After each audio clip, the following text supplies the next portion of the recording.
Bien, bienvenue dans ce numéro 117 des webinaires Le Marceau, qui est consacré donc à un problème à la fois technique et politique.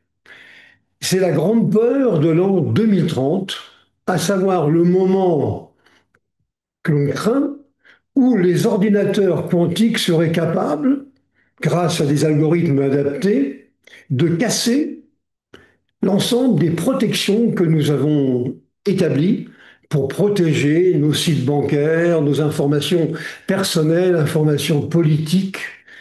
C'est une angoisse qui est réelle parce que nous avons une fenêtre de tir pour nous adapter qui est relativement courte, à peu près 4 à 5 ans, pendant lesquels il va falloir trouver donc des solutions. Alors, ce webinaire donc, qui est consacré donc, à la cryptographie post-quantique, hein, c'est-à-dire celle qui s'oppose aux machines quantiques, eh bien, fait appel, bien entendu, donc, à un grand nombre de, on va dire, d'expressions mathématiques dont je vais essayer de ne pas abuser. Cela dit, par moment, on est quand même bien obligé d'appeler un chat, hein, et donc je serai quand même obligé de donner quelques expressions qui, effectivement, sont très mathématiques. Voilà. Donc, oui, c'est particulier, hein. Il ne s'agit pas de parler de ce qui se passe aujourd'hui, mais plutôt de ce qui va se passer donc demain. Alors, je vais, comme d'habitude, partager donc mon écran, si vous le voulez bien. Et donc, on va regarder euh, quel est le sommaire finalement que je vais suivre? D'abord, je pense qu'il n'est pas inutile de rappeler quelques principes donc, cryptographiques de quoi on parle. On va regarder deux techniques de chiffrement et plus précisément l'une d'entre elles qui est donc le chiffrement asymétrique, celui qu'utilise RSA, qui est l'algorithme sur lequel nous allons nous focaliser. On parlera donc de cette cryptographie qu'on appelle donc la cryptographie à clé publique. Quels sont les dangers donc qui menacent donc les systèmes actuels et pourquoi il faut craindre les machines quantiques, à condition qu'on sache un jour les fabriquer et des machines dont on verra qu'elles auront besoin d'un grand nombre non plus de bits mais de qubits, un grand nombre donc de qubits pour pouvoir casser nos systèmes. On n'y est pas encore, mais on craint un jour donc d'y arriver. Donc on va parler donc de l'algorithme RSA hein, qui date des années 70, hein, 76, 77, qui est un peu le cœur hein, de notre sujet puisque c'est lui qui équipe la plupart des systèmes bancaires. Et évidemment, si on arrive à casser ce système RSA, évidemment, on sera très très mal. Tout est fondé, au moins pour RSA, sur ce qu'on va appeler la factorisation donc, des grands nombres. On va voir de quoi il s'agit. Il s'agira donc de trouver, à partir d'un grand nombre, quels sont les diviseurs qui sont des nombres premiers? On en cherchera deux. Il faudra que la multiplication de ces deux diviseurs donne le nombre n très grand, que l'on donc établit donc très grand pour qu'il puisse donc nous protéger. Cette factorisation, c'est un phénomène qui ne date pas d'aujourd'hui. Ça existe depuis longtemps, en fait depuis le Moyen Âge. Vous me direz, il n'y avait pas d'ordinateur à l'époque, mais il y avait des mathématiciens. Et on parlera donc de cette évolution, donc on va dire, de cette phraséologie donc de la factorisation donc des nombres entiers qui est absolument passionnante. On va donc regarder quelles sont donc les évolutions prévisibles post-quantiques et quels sont finalement les objets mathématiques, car on parlera bien de ça, objets mathématiques qui posent des problèmes insolubles. Donc non seulement on cherchera des objets, mais en plus, sur ces objets, on verra s'il n'y a pas des impossibilités quelque part qui nous permettraient de fonder des protocoles donc, de cryptographie, puisqu'on ne peut pas résoudre ces problèmes, eh bien, on serait donc bien protégé. C'est ça la grande idée. Et parmi donc ces objets mathématiques, hein, on parlera de courbes elliptiques, on parlera de réseaux de treillis qui d'ailleurs n'ont rien à voir avec les réseaux, hein, au sens tel que nous connaissons aujourd'hui, hein, donc des systèmes qui sont extrêmement robustes. Hein. On parlera donc de systèmes isogéniques, isogénique. C'est un petit peu donc de la recherche aujourd'hui. Et on ne pourra pas ignorer le chiffrement homomorphe, qui finalement est un moyen de faire des calculs arithmétiques ou mathématiques sur des données qui sont chiffrées sans avoir besoin de les déchiffrer. Alors il se trouve que l'un des algorithmes donc basés sur les réseaux de treillis a permis de construire un système homomorphe complet, c'est-à-dire qu'on peut appliquer dessus toutes les opérations qui nous intéressent et non pas une restriction qui serait l'addition et la multiplication. Il y a un organisme américain qui suit ça de très très près, évidemment. Hein. On voit bien donc l'enjeu qui est absolument énorme, parce que c'est une bombe atomique, hein, ce qui nous attend donc en 2029-2030. Et donc le NIST, cette agence, suit donc, propose, suscite la recherche dans ce domaine, et donc indique quelles sont les solutions qui paraissent les plus crédibles actuellement, et je vais vous les indiquer. Et puis on se posera la question de savoir, est-ce qu'il n'est pas déjà trop tard? Hein, on va voir hein, que c'est une course qui est engagée aujourd'hui et peut-être qu'on l'a déjà perdue. Alors je pense que ce n'est pas le cas, mais il ne faut pas perdre de temps. Hein, et il faudrait peut-être que les politiques s'intéressent au sujet et se rendent compte du danger donc, que nous courons. Parce que d'après le Gardner, hein, qui est tout à fait d'accord avec moi, les algorithmes asymétriques de type RSA seront compromis donc en 2029 et ils seront totalement obsolètes, on va dire en 2000, à peu près en 2034, en 2035. Alors, chers amis, donc, rassurez-vous, je vous dis, je ne vais pas faire de mathématiques, on n'est pas là pour faire un cours de maths. On va se contenter donc de dégrossir donc le problème hein, en essayant de ne pas s'encombrer de trop de néologismes mathématiques. Hein. On va faire, comme disent les Québécois, on va essayer de dresser la table. Il faut y aller prudemment. Ne pas avoir peur, hein, mais il faut y aller prudemment, mais il faut absolument donc s'intéresser à ce sujet. Quelques rappels donc sur la cryptographie que vous connaissez. J'ai eu l'occasion de présenter donc ces termes donc plusieurs fois. Hein. La cryptologie, c'est la science du secret. Hein. Ça se distingue, on va dire, de la cryptographie, qui est l'écriture secrète, et de la cryptanalyse, hein, qui est l'étude des attaques contre les mécanismes qui sont élaborés donc en cryptographie. La cryptographie elle aura donc pour objet de développer des méthodes de codage de l'information. J'aime pas trop le mot codage dans ce cas, mais c'est vrai qu'il y a quand même une certaine forme de codage, parce qu'on parlera de codage et de décodage. Alors c'est pas vrai. Il faudra parler de chiffrement et de déchiffrement. Il n'y a pas que du codage et du décodage. Bon, donc la cryptographie aura pour objet de trouver des moyens donc, de nous protéger. On parlera de stéganographie. Là, c'est un petit peu différent. D'ailleurs, c'est en dehors du sujet qui nous intéresse aujourd'hui. C'est le fait de cacher quelque chose dans autre chose.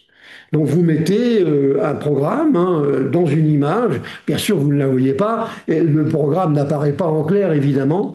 Mais il est caché dans une image ou dans un texte ou dans une vidéo. Ça, c'est ce qu'on appelle la stéganographie. Et on l'utilise maintenant de plus en plus. Et ça fait des ravages absolument épouvantables. Donc, on parlera de chiffrement et de déchiffrement, comme le montre ce schéma, le fait de partir d'un document, par exemple, qui est lisible et aboutir à quelque chose qui ne l'est plus, chiffrement, le déchiffrement, mais on peut dire aussi d'ailleurs décryptage, eh bien, consistera à revenir au document donc d'origine, à condition de connaître la mécanique qui a permis d'effectuer le chiffrement. Bon. Alors, du point de vue étymologique, on recommande, c'est vrai, d'utiliser les mots chiffrement et déchiffrement, pas utiliser le mot crypté. Alors, c'est pas une interdiction absolue, hein, mais c'est pas tout à fait ça. Crypté a une connotation de traduction anglaise qui ne semble pas forcément convenir au sujet que nous traitons, donc je préférerais parler de chiffrement et donc de déchiffrement. Je rappelle donc les deux grandes technologies donc, de chiffrement. Là, ici, vous avez remarqué que je prends deux interlocuteurs qui s'appellent Donald et Elon, mais bien entendu, il ne faut voir aucun lien avec des personnages qui auraient pu exister dans la vie réelle. Hein. Mais bon, on parle toujours d'Alice et de Bob. Moi, je préfère parler de Donald et de Elon. Avec un chiffrement symétrique, la même clé est utilisée par le chiffreur et celui qui va déchiffrer. C'est la même. Le problème étant donc de garder le secret. Euh, Donald va donc utiliser cette clé pour chiffrer. Il va envoyer le document qu'on ne peut plus lire. Il va l'envoyer donc à Elon, qui va utiliser la même clé pour faire le processus inverse et revenir au document d'origine. Très bien. Le problème, donc, c'est de garder le secret. Dans le cadre, comme RSA, hein, dans le cadre d'un chiffrement asymétrique, là, nous avons deux clés. Vous avez une clé privée et une clé publique. La clé publique, elle est connue. La clé privée n'est connue que d'un seul des interlocuteurs. Ça sera comme ça, donc, avec RSA. Ces deux clés sont calculées simultanément, c'est-à-dire qu'on va calculer la clé privée à partir de la clé publique par un algorithme. Bien. Ce qui a été chiffré par l'une des deux clés ne peut être déchiffré que par l'autre clé. Ça, c'est le principe. C'est un chiffrement dit asymétrique, hein, vous le voyez ici. Donald va chercher la clé publique de Elon et va chiffrer donc le document qu'il envoie. Et il n'y a que Elon qui peut déchiffrer dans la bouillie qu'il a reçue parce qu'il est le seul à posséder la clé privée qui correspond à la clé publique qui a été envoyée donc à Donald. Et donc de ce point de vue-là, on est quand même relativement protégé parce qu'il n'y a plus de partage véritablement donc de clés, ce qui est donc une bonne chose. Et puis vous avez, pour la petite histoire, vous avez donc un chiffrement que l'on dit mixte, hein, qui mélange un petit peu les deux. Bon, il y a quelques algorithmes qui utilisent cette mécanique-là. Alors quels sont les dangers donc qui menacent donc le TI? Pour résumer, je vous dirais que au fond tout ça, c'est une course. Une course qui a commencé maintenant et qui oppose deux intervenants. D'un côté, vous avez les fabricants de machines quantiques qui sont les États, on parle bien d'États ici, ou de laboratoires, vous voyez, donc, ou de très très grosses entreprises qui construisent, qui doivent construire des machines qui auront suffisamment de ressources, c'est-à-dire le nombre de qubits en particulier, pour pouvoir casser les systèmes de cryptologie. Donc d'un côté, vous avez ces gens-là. Et de l'autre, vous avez les scientifiques de tous les pays qui tentent de trouver, comme je l'indiquais il y a un instant, des objets mathématiques dans lesquels on va trouver des problèmes bizarres, hein, des problèmes pour lesquels il n'y a pas de solution évidente. Ou s'il y en a, eh bien, pour la calculer et la déterminer, il faudrait des temps épouvantables avec des machines traditionnelles. Sauf que si on a une machine quantique, ces temps épouvantables seraient des temps raisonnables. Et donc, c'est évidemment très, très inquiétant. Mais c'est ça. On est donc dans cette situation-là. Aujourd'hui, il faut préciser les choses. Aujourd'hui, on n'est pas, on va dire, très inquiet. C'est-à-dire qu'aucune machine quantique actuellement n'est capable de casser les systèmes, par exemple RSA, avec 2048. On fait encore mieux maintenant avec 4096 bits. Hein. Aucune machine n'est capable de le faire. On est tout content de démontrer qu'avec une machine quantique, on est capable de calculer les nombres premiers du nombre 169, qui est égal à 13 au carré. Hein. Bon, 13 étant un nombre premier. Et bon, évidemment, on ne va pas utiliser le nombre n qui n'est pas suffisamment grand pour chiffrer donc nos systèmes. Il y a un spécialiste qui est chez Microsoft, hein, qui est un spécialiste de la mécanique quantique, qui s'appelle Londe, Vivienne Londe, qui explique que pour factoriser aujourd'hui, hein, un nombre de 1024 bits, correspond donc à un certain nombre de chiffres, hein, eh bien, il faudrait, il fallait il n'y a pas très longtemps, plusieurs millions d'années avec une machine classique. Mais que on peut penser qu'avec une machine quantique, avec le nombre suffisant de qubits, eh bien, elle pourrait factoriser ce nombre en quelques minutes. Alors, on ne sait pas le faire, mais ça pourrait donc arriver. Donc, je vous rappelle, c'est bien une course avec deux participants, les États qui nous veulent du bien, vous les voyez, hein, et puis, on va dire, des scientifiques qui cherchent à trouver donc des solutions. Cette course est indécise maintenant, parce que on peut très bien imaginer, connaissant donc la compétence, on va dire, des États que nous avons en face, On peut les nommer, hein, la Chine, la Russie, la Corée du Nord, etc. Ces États ont des compétences, je pense surtout à la Russie, donc à la Chine, compétences en mathématiques qui ne sont plus à démontrer. Il y a, je l'avais souvent expliqué, il y a une tradition, entre autres en Europe de l'Est et donc là, en Russie, une tradition de mathématiques. Et vous avez des très grands mathématiciens qui sont issus de ces pays. Donc je ne suis pas étonné ou je ne serais pas étonné de voir que finalement ils arriveraient à construire des machines quantiques sur des fondements mathématiques qui sont ceux de la mécanique quantique, hein, donc c'est pas, ça n'a rien d'évident, et qu'ils y arriveraient. Ils ont quand même les compétences, les armes et les personnes pour pouvoir donc le faire. Bon. Pourquoi donc craindre les machines quantiques?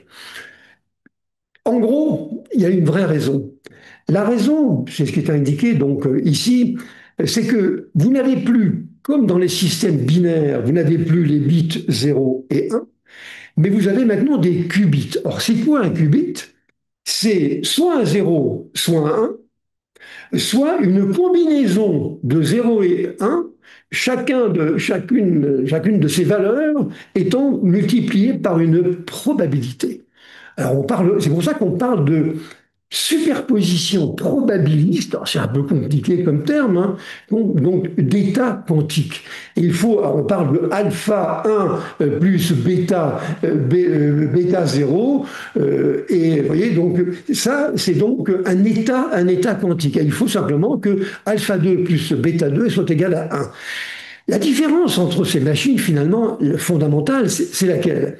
Eh bien, nos machines traditionnelles sont des machines à état qui passent d'un état à un autre d'une manière laborieuse en utilisant simplement le 0 et le 1.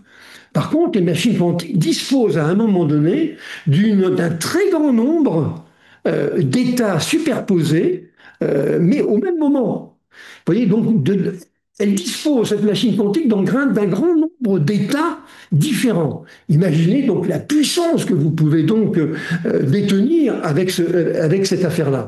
Vous voyez, on n'est plus dans un système à un état qui évolue, mais avec un état qui sont donc superposés. De montrer ici avec 3 qubits les différents états que l'on pourrait avoir, et la machine, elle va donc travailler à un moment donné sur tous ces états, ce qui lui donne une puissance absolument incomparable. Ça, c'est vraiment... Alors, sur la droite ici de ce schéma, vous avez une présentation sur ce qu'on appelle la sphère dite de Bloch, hein, donc qui montre un peu comment se situe donc un qubit. Donc, si vous voulez, chers amis, ce dont il faudra se souvenir, c'est que la course, l'objet des fabricants sera donc de fabriquer des machines qui auront donc un nombre de qubits, non plus 3 qubits, 4 qubits, 5 qubits, mais 1 000 qubits, 10 000 qubits, 100 000 qubits, sans lesquels ils auront perdu la partie. Alors, évidemment, ce n'est pas à la portée de tout le monde. Et là, le challenge, il est bien là, d'un côté des scientifiques qui cherchent des objets mathématiques, et de l'autre des fabricants de machines quantiques qui veulent absolument étendre le nombre de qubits sur lequel elles travaillent pour augmenter finalement le périmètre de puissance dont elles vont donc disposer. Alors, qu'est-ce que l'on appelle donc finalement cryptographie quantique? Il ne faut pas se tromper donc sur les termes. La cryptographie quantique, ça ne désigne pas le mécanisme qui permet de chiffrer des informations. C'est pas ça. La cryptographie, on peut le faire, mais on ne parlera pas de cryptographie quantique. Elle désigne donc le développement d'algorithmes qui sont donc capables de s'opposer à l'arrivée donc des machines quantiques. C'est ce que nous dit donc DigiCert. Alors, en théorie, si vous voulez, les machines quantiques sont capables de chiffrer du contenu, mais là, on s'intéresse véritablement à l'opposition entre les machines quantiques et les scientifiques qui cherchent des algorithmes pour s'y opposer. Alors, beaucoup de scientifiques travaillent donc là-dessus. Et alors, j'insiste bien sur un point. On parle d'objets mathématiques. Alors, je vais prendre un exemple. Euh, Tout le monde sait, bon, les nombres, 1, 2, 3, 4, 5, donc les nombres, bien. On peut faire des opérations qui sont des additions et des multiplications, des divisions. On peut aussi parler de racine carrée. Racine carrée, bon, ben, tout le monde sait ce que c'est et Il y a encore pas mal de gens qui sont capables de la calculer donc manuellement. Les nombres, les racines carrées, on peut faire un certain nombre d'opérations dessus, mais qui ne sont plus les opérations que l'on fait sur les nombres classiques 1, 2, 3. On peut parler également de racines cubiques. On peut parler de racines quatrièmes ou de racines n. Imaginez donc une opération qui consiste à effectuer une racine énième. C'est quelque chose qui n'a rien d'évident. Mathématiquement parlant, les algorithmes pour le faire ne sont pas faciles. Tout au moins, ils vont nécessiter donc des temps extrêmement importants.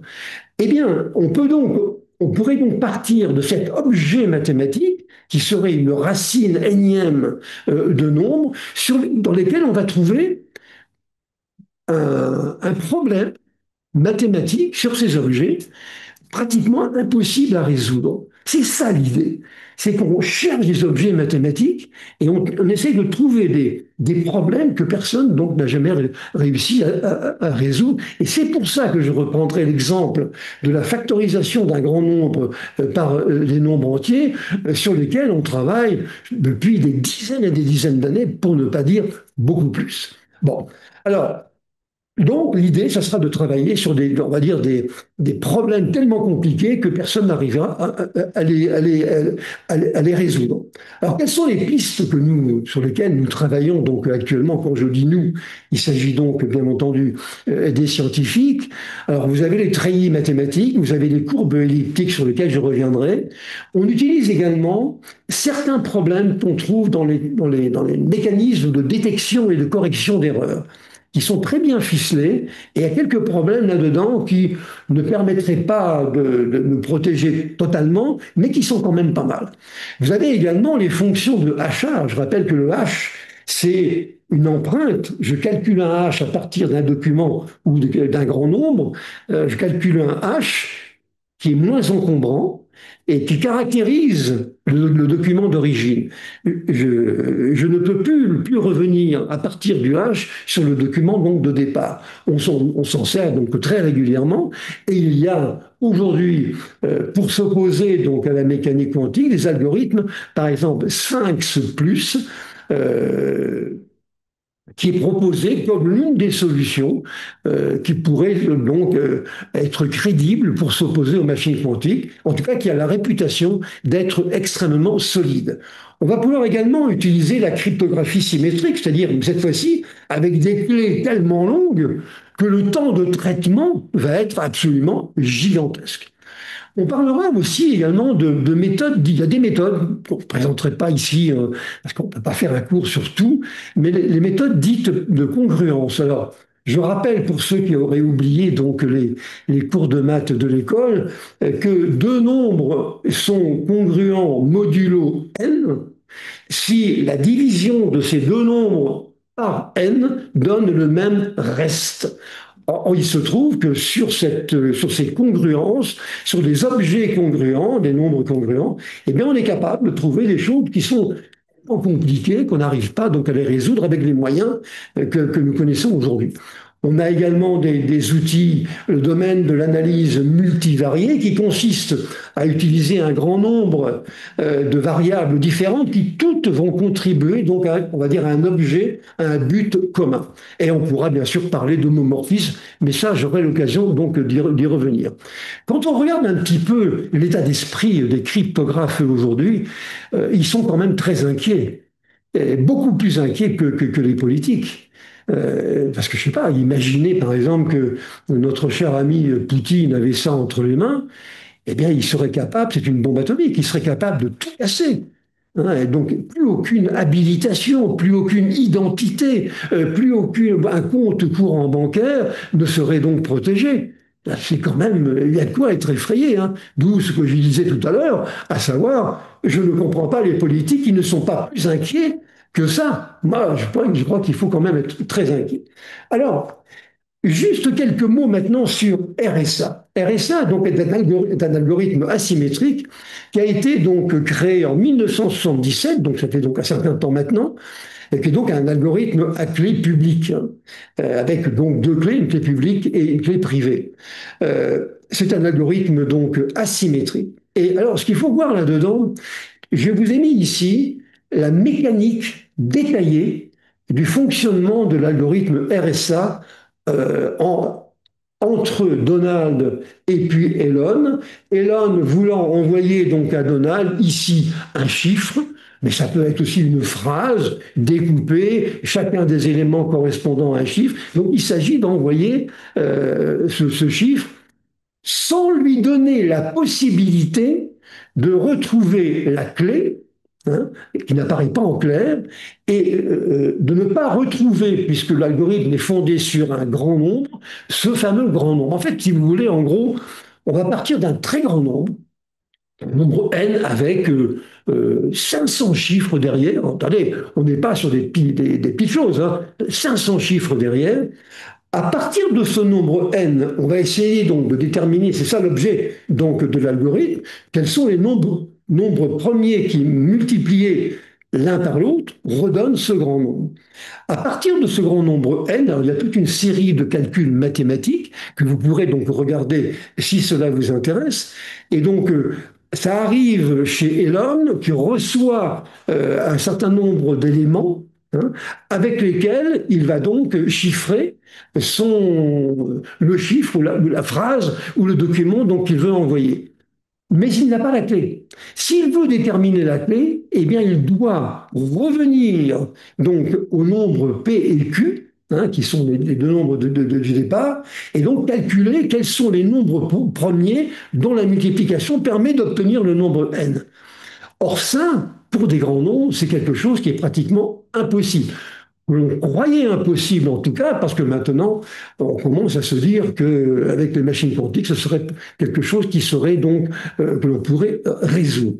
Alors, si vous avez 5 minutes, hein, regardez bien, et rappelez-vous d'une chose, c'est que la seule façon de compromettre la sécurité donc des envois ici serait donc de posséder la clé D qui sert au chiffrement, clé donc secrète, mais qui nécessite de factoriser un grand nombre et de retrouver les deux nombres premiers qui permettent donc de l'obtenir. Et c'est ça le principe donc de RSA. Alors, en 1977, donc, les créateurs donc, de RSA se disaient, avec notre truc, on est tranquille. Hein, on est tranquille et donc personne ne pourra casser ces systèmes-là. Et d'ailleurs, ils avaient lancé un, un concours, hein, bon, et ils avaient donné un nombre que je vous indique ici, là, vous avez 114, 381, ils avaient demandé quels sont les nombres premiers qui, multipliés l'un par l'autre, permettent de donner ce nombre. On est en 1977, la réponse n'est arrivée que 16 ans plus tard. Donc, même un peu plus, 16 ans plus tard, et les auteurs qui l'ont trouvé, en fait, étaient à la tête d'une équipe de 600 personnes, chacune avec son ordinateur, et ils avaient découpé leur mécanique qu'ils avaient donc inventée en petits morceaux. Chacun de ces petits morceaux était porté et exécuté par l'une de ces machines, et c'est la convergence et la collaboration de tous ces 600 donc, chercheurs qui a permis effectivement donc d'y arriver. Donc, mais on peut considérer qu'il n'a pas été cassé. Tout le monde ne dispose pas de 600 personnes à sa disposition, hein, de même que si les États peuvent le faire. Les États, eux, ils en ont quand même beaucoup plus que ça. Alors, juste quelques mots sur ce monde de la factorisation des nombres premiers. Je vous dis, c'est vraiment la magie donc, des nombres, et ça remonte très très loin. Il y a des personnages absolument extraordinaires que l'on a pu voir. Hein. Par exemple, Jean de Fermat. Jean de Fermat qui est à l'origine, vous savez, de ce qu'on appelle la conjecture donc de Fermat. La conjecture de Fermat, c'est une note qui avait été inscrite, qu'il avait inscrite dans un livre qui s'appelait Arithmetica, que lisait donc Jean de Fermat, donc on est au début du XVIIe siècle, hein, donc il y a 300 ans. Il lisait ce livre et puis il devait cogiter, mais lui, il n'était pas mathématicien, il était en fait juriste. Mais comme il était passionné de mathématiques, il lisait les livres de maths, dont celui-là, Arithmetica. Et puis, dans sa tête, il s'est dit, tiens, l'équation A puissance n plus b puissance n égale c puissance n est impossible. On ne peut pas trouver les a, b et c, c'est impossible. Alors il avait mis ça dans la marche et il n'avait pas montré, il n'avait pas mis la démonstration de ce qu'on appellera donc plus tard la conjecture donc de Fermat. Il ne l'a pas mis en disant j'ai pas la place. Or il se trouve que cette conjecture a été démontrée par un Britannique qui s'appelle donc Weiss, qui a utilisé d'ailleurs un réseau donc de treillis donc pour ça, et ça a été démontré, mais des centaines d'années plus tard. Et donc, et pour démontrer ça, le Weiss en question, qu'est-ce qu'il a fait? Eh bien, il a utilisé, enfin, il a décrit son algorithme avec 1000 pages. Alors on comprend bien maintenant pourquoi Jean de Fermat ne pouvait pas mettre sa démonstration donc dans la mare. Vous voyez, il y a quand même des fous furieux, hein, et c'est des espèces d'objets mathématiques, hein, et donc qui sont, bon, on a vu donc depuis très très longtemps.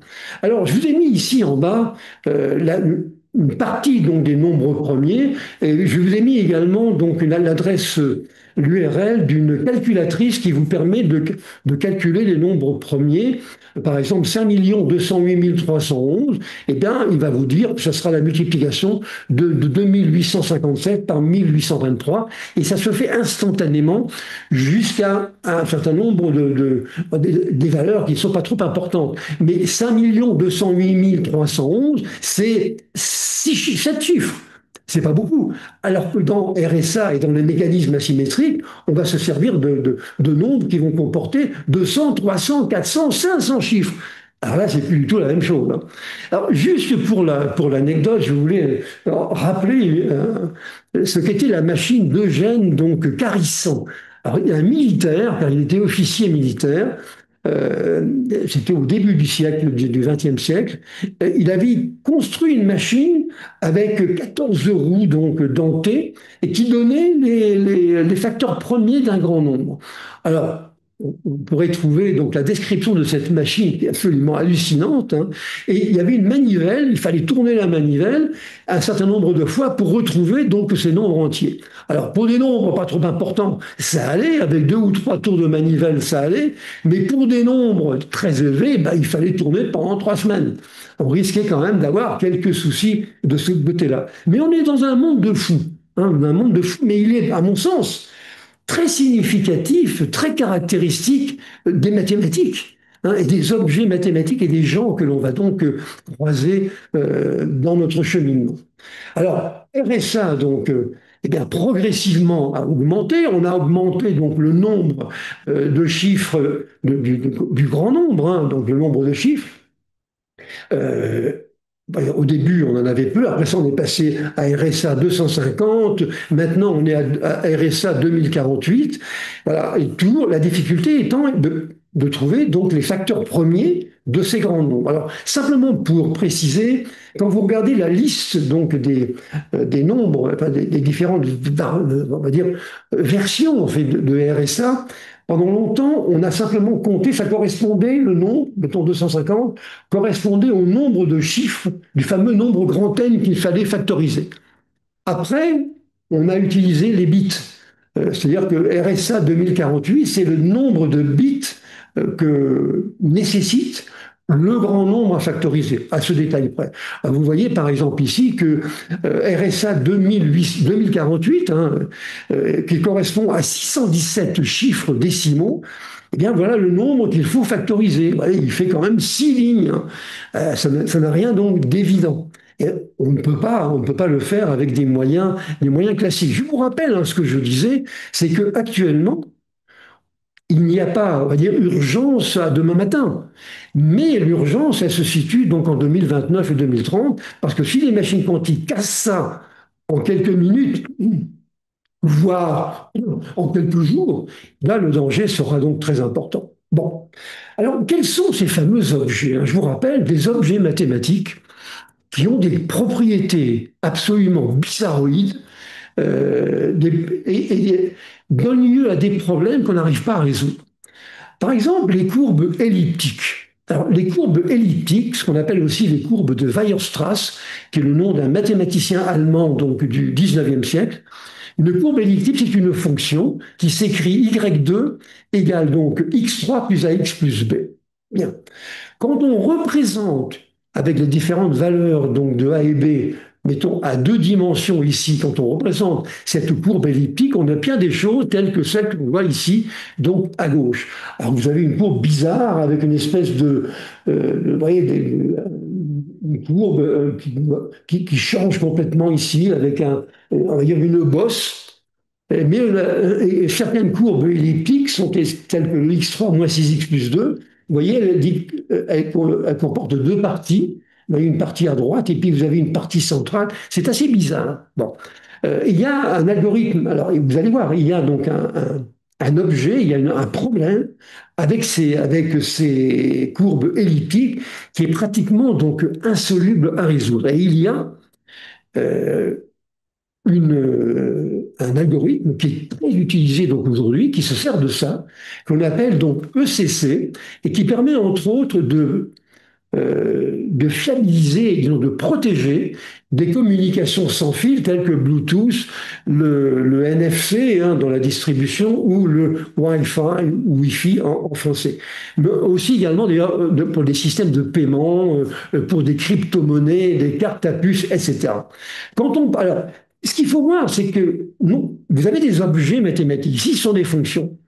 Eh bien, vous pouvez définir des opérations, mais des opérations qui n'ont plus rien à voir, même si elles ont le même nom, qui n'ont plus rien à voir avec ce qu'on pourrait imaginer quelle tâche. Par exemple, une addition sur l'addition donc de points d'une courbe elliptique, ça n'a rien à voir avec l'addition de deux nombres, mais on l'appelle quand même ça donc des additions. Ici, par exemple, on le voit en bas, hein, donc ici, vous avez une courbe elliptique comme ceci. Vous avez donc, on dirait que l'addition du point P qui appartient à la courbe plus le point Q, on trace une droite qui relie donc P et Q et qui rejoint donc la courbe dans un troisième point L. La somme de ces deux valeurs P et Q, en fait, c'est le symétrique de R par rapport donc à l'axe des X. Bon, c'est une addition, on appelle ça une addition, mais on aurait pu l'appeler donc autrement que ça n'aurait pas, ça ne pourrait pas donc gêner.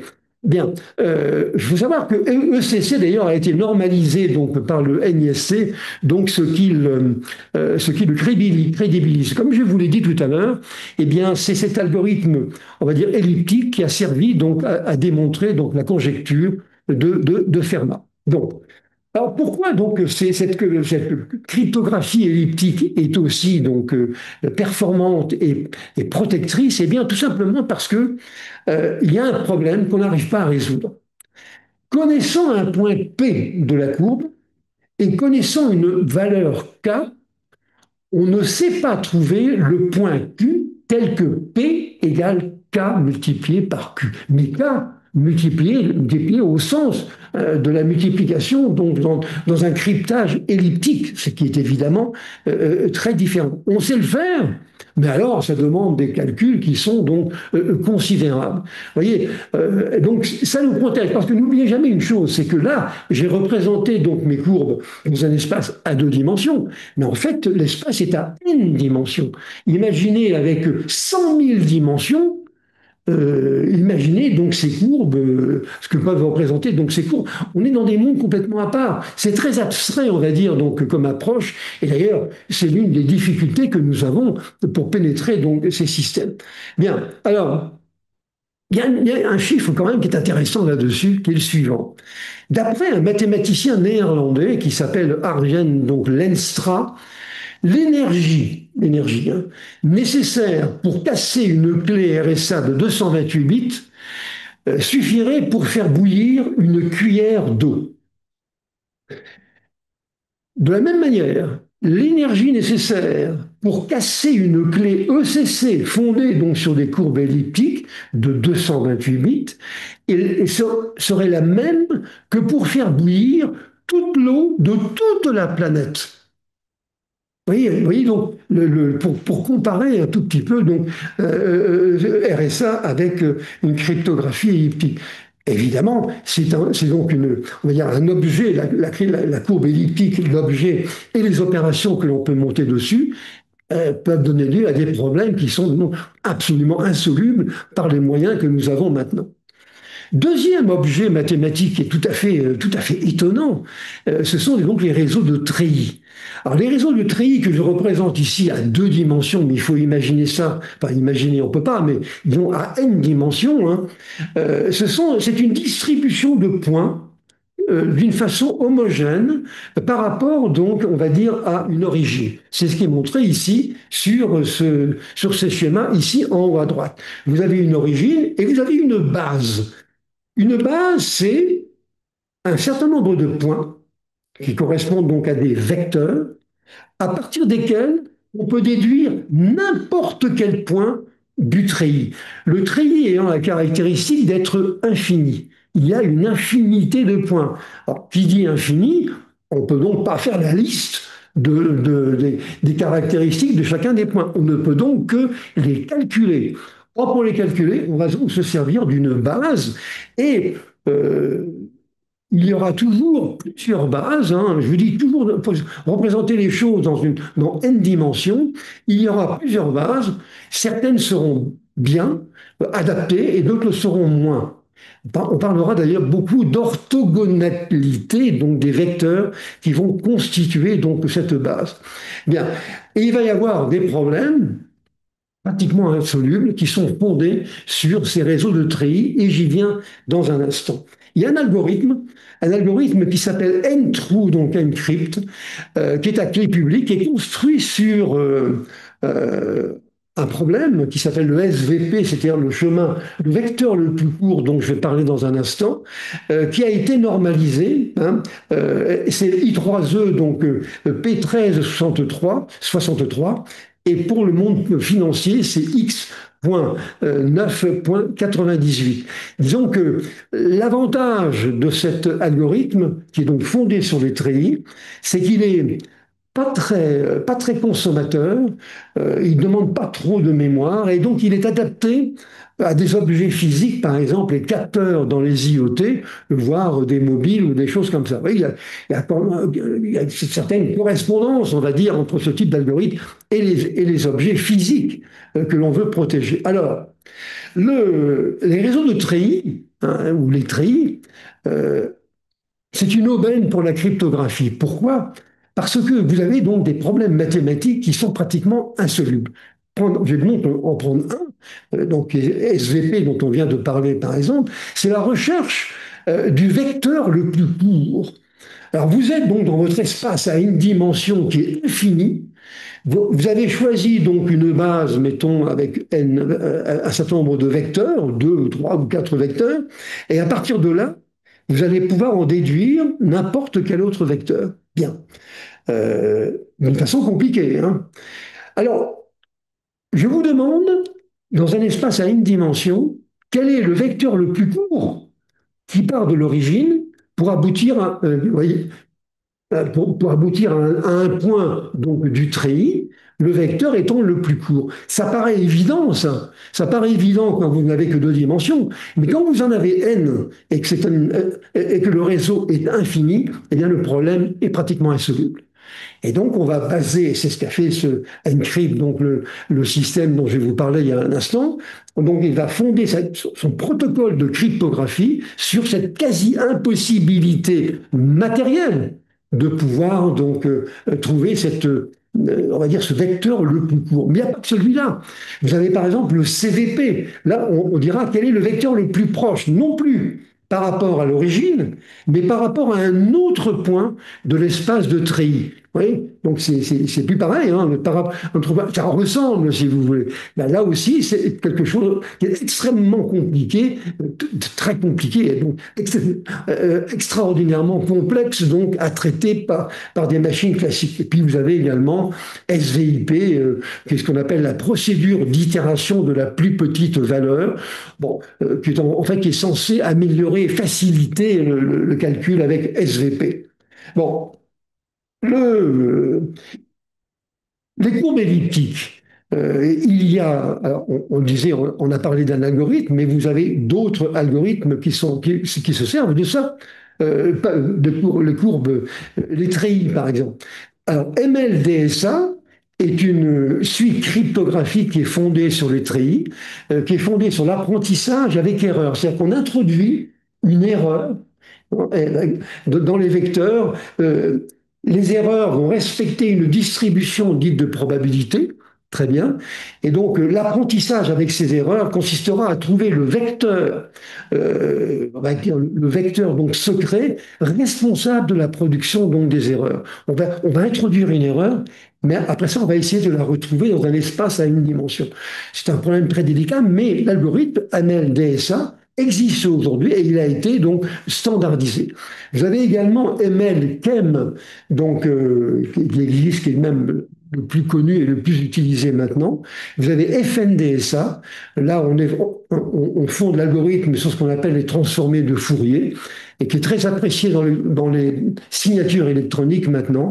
Bon, et je vous ai dit que c'est un algorithme qui est basé sur les treillis, qui a permis donc de traiter donc le système homomorphe. Bien. Bon, oui, donc quelques réseaux. Voilà donc un objet mathématique bizarre avec donc des problèmes qui sont pratiquement insolubles. On parlera également donc de systèmes isogéniques. Alors, les systèmes isogéniques, ce sont des objets donc mathématiques qui ont une caractéristique.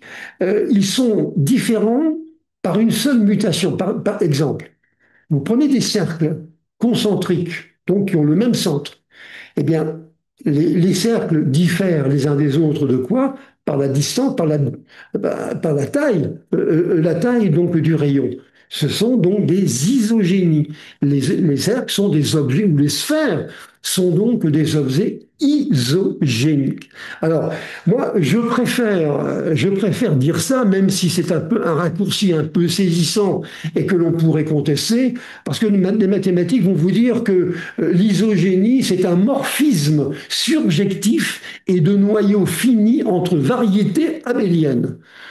Alors évidemment, on comprend beaucoup mieux après, hein. Et seuls les mathématiciens vont comprendre. C'est vrai que les groupes abéliens, ça correspond à quelque chose de très précis. Mais bon, disons que moi je préfère réduire la présentation, la représentation, même si c'est quelque chose que l'on peut donc contester. Alors, il y a dans les isogénies et utilisé donc par la cryptographie, il y a des choses bizarres parce que les courbes elliptiques, par exemple, celles dont on vient donc de parler, elles possèdent une structure riche, bizarre, que l'on appelle le volcan d'isogénie. Et c'est donc ce volcan, on ne va pas expliquer mathématiquement de quoi il s'agit, mais c'est ce volcan qui va servir de base au protocole donc cryptographique. Et puis vous avez aussi les isogénies de graphes. Imaginez donc un graphe gigantesque avec plus de points qu'il y a d'atomes dans l'univers. Vous partez d'un point, vous allez donc à un point d'arrivée. Bien, vous définissez donc un chemin, eh bien, qui serait un chemin optimum. Eh bien, le problème qui consiste à retrouver ce chemin en ne connaissant que le point d'arrivée, il est impossible à effectuer. Il y a tellement de possibilités qu'on va y passer quelques millions d'années, hein, et donc sans arriver à trouver donc la solution. Alors maintenant, c'est vrai que les mathématiciens s'intéressent beaucoup à ça. On a déjà cassé des systèmes donc basés sur des isogénies. Par exemple, le système Saïki donc, qui a fait partie à l'origine d'ailleurs des propositions et des soumissions qui avaient été faites auprès de l'agent donc, du NIST, eh bien, il a été cassé par une équipe de chercheurs de l'université donc, de Louvain, donc en Belgique. Donc, vous voyez, même avec des objets aussi farfelus et bizarres que cela, on n'est donc pas à l'abri des mauvaises surprises. Bon, vous voyez donc les isogènes. Et puis alors, bien entendu, on en arrive, on ne peut pas l'ignorer. Maintenant, parce que ça, on peut envisager qu'il devienne une réalité, on arrive donc au chiffrement homomorphe. Alors, j'avais déjà présenté donc ce système. L'idée du chiffrement homomorphe, c'est quoi? C'est que si j'ai les chiffres 3 et 5, je sais faire une addition, 3 plus 5. Je mets les deux chiffres dans le cloud. Et je dis, oui, mais 3 et 5, ce sont des chiffres secrets. Je ne veux pas que tout le monde puisse les voir. Donc, je vais les chiffrer séparément. Et 3 et 5 donnent lieu à deux fichiers, des fichiers donc de chiffrement. Eh bien, je ne sais pas faire facilement l'opération d'addition sur des fichiers chiffrés. Je sais le faire sur 3 et 5, mais pas sur les fichiers chiffrés. Donc, on se dit, bah, à ce moment-là, on est protégé. Et la seule solution dans le cloud à ce moment-là, eh bien, c'est déchiffrer les données, d'effectuer mon calcul. Et si vraiment je suis très préoccupé par le secret, eh bien, je vais chiffrer le résultat. On sait faire, mathématiquement, on sait faire des opérations sur des données qui sont chiffrées. Mais le temps d'exécution, il est absolument phénoménal. Et les algorithmes fondés tels que les algorithmes de treillis permettent de justement, permettront de faire ces calculs sur des données qui seront chiffrées. Vous voyez, donc ça c'est vraiment très important. Alors on distingue deux catégories. Vous avez ce qu'on appellera le chiffrement partiellement homomorphe ou presque homomorphe, où là on n'utilise que deux opérations, addition et multiplication, il y a un nombre très limité, par exemple addition et multiplication, sur les fichiers chiffrés. Et puis vous avez le chiffrement dit totalement homomorphe, hein, FHE. Là, on peut réaliser un grand nombre, un nombre pratiquement arbitraire d'opérations sur les données chiffrées. Eh bien, l'algorithme qui est basé sur les treillis, eh bien, a permis de définir donc on va dire un traitement homomorphe total, complet, qui ne demande qu'il n'y a pas encore trop de temps, encore que c'est quand même quelque chose d'un peu rédhibitoire encore aujourd'hui. Mais c'est quelque chose qui arrive. Et donc, ça permettra de valider et de crédibiliser finalement le cloud. Parce que on sait tous que la sécurité donc, des données qui sont portées par le cloud, eh bien, elle est très faible. Les données pourront être récupérées par les prédateurs que sont Facebook, Meta, enfin Meta maintenant, et les autres, ou par des criminels. Donc, le chiffrement au moment pourrait devenir donc une réalité grâce à ces objets mathématiques tels que les trains. Alors maintenant, on se dit, mais oui, mais alors, c'est très bien tout ça.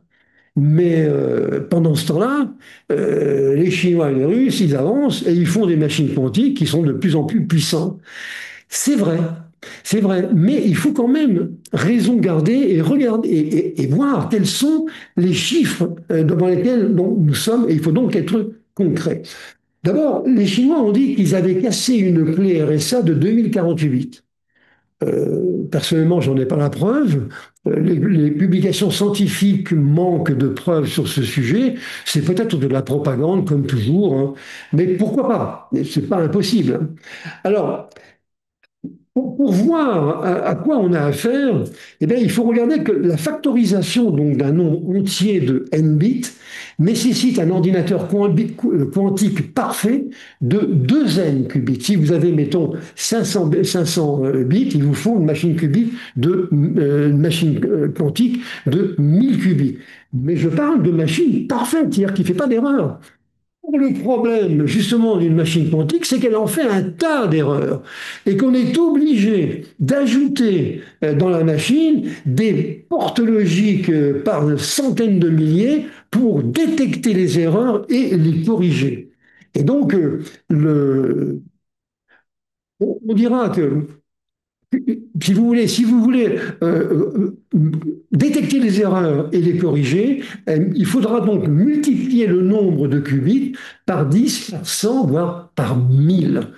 Alors évidemment, ça devient des machines qui sont pratiquement impossibles donc à imaginer. Et c'est pour ça que je disais tout à l'heure que les machines quantiques auront besoin, ce qui d'une certaine manière nous protège, elles auront besoin donc de milliers, voire de dizaines de milliers ou centaines de milliers donc de qubits et donc de dizaines de millions de portes quantiques qui sont donc les éléments de base qui permettent de construire donc une machine quantique.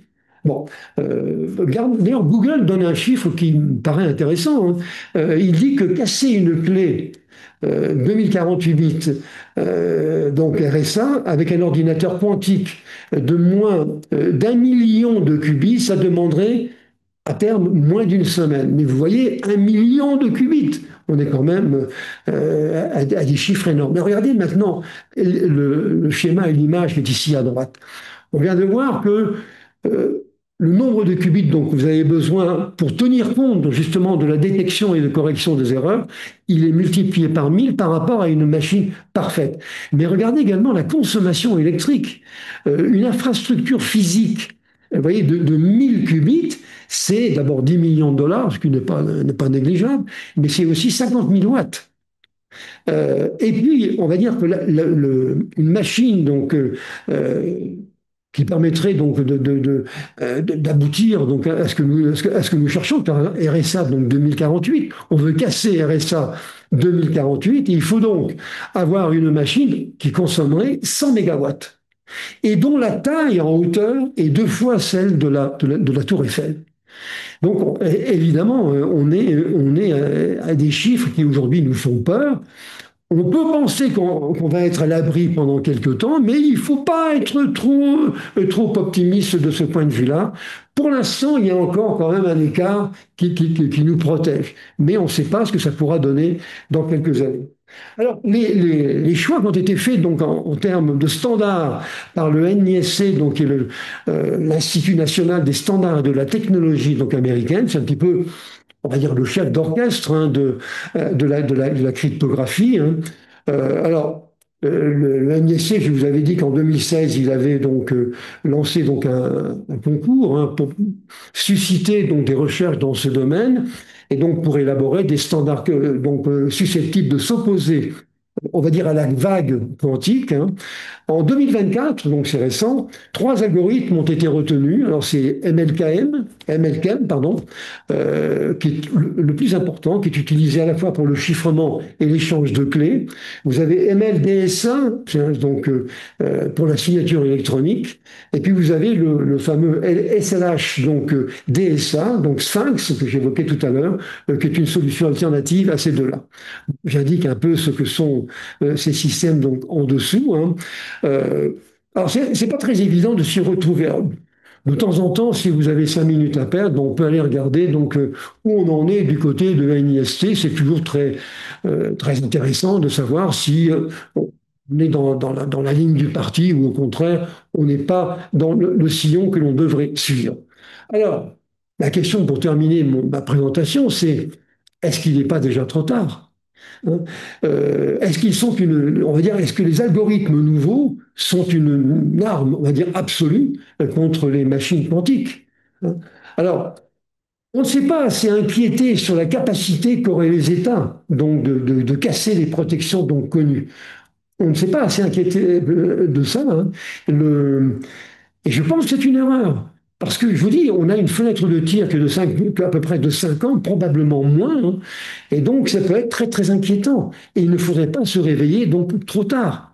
Hein, vous voyez, pour l'instant, on est protégé, on va dire, par la difficulté qu'il y a de fabriquer ces fameuses machines quantiques, mais ça pourrait ne pas durer. Parce que il ne faut pas compter sur nos amis qui sont représentés ici hein, pour nous faciliter la tâche. Et j'ai également mis les mafieux, évidemment, qui trouveraient là un outil absolument extraordinaire pour effectuer donc leurs basses œuvres comme ils le font depuis toujours. Voilà ce que je voulais vous dire, hein, chers amis, sur la cryptographie dite post-quantique. J'espère que je ne vous ai pas trop embêté avec les mathématiques. Vous avez ici les prochains webinaires donc, sur lesquels je vais vous retrouver, en particulier le vendredi prochain. Nous allons faire un webinaire un peu particulier qui est une comparaison entre Raymond Kurzweil, qui est donc un scientifique entre guillemets donc américain, et Yann LeCun, qui est un scientifique français. J'essaierai de les opposer parce que je pense que l'un fait de la propagande et l'autre est un véritable scientifique, d'ailleurs, qui a eu le prix donc, Turing. Bon, voilà donc ce que je voulais vous dire. Hein. Alors, j'espère que je ne vous ai pas trop embêté avec mes formules donc, mathématiques, mais j'espère avoir suscité chez vous d'abord l'intérêt de regarder ça d'un peu plus près. Ça nous concerne un peu de loin, nous, au TI, mais un jour, ça pourrait donc nous rattraper. Et puis, si ça se trouve, notre patron va nous dire demain matin, dites donc, cher ami, est-ce que vous pouvez me parler un peu de la grande peur de l'an 2030? Alors, il y a eu la peur de l'an 2000, il y a eu la peur de 2032, dans laquelle les machines Linux pourrait ne plus fonctionner parce qu'elles elles ont codé donc la date d'une façon qui ne fonctionnera plus. Et puis maintenant, on parle de la grande peur donc de 2030.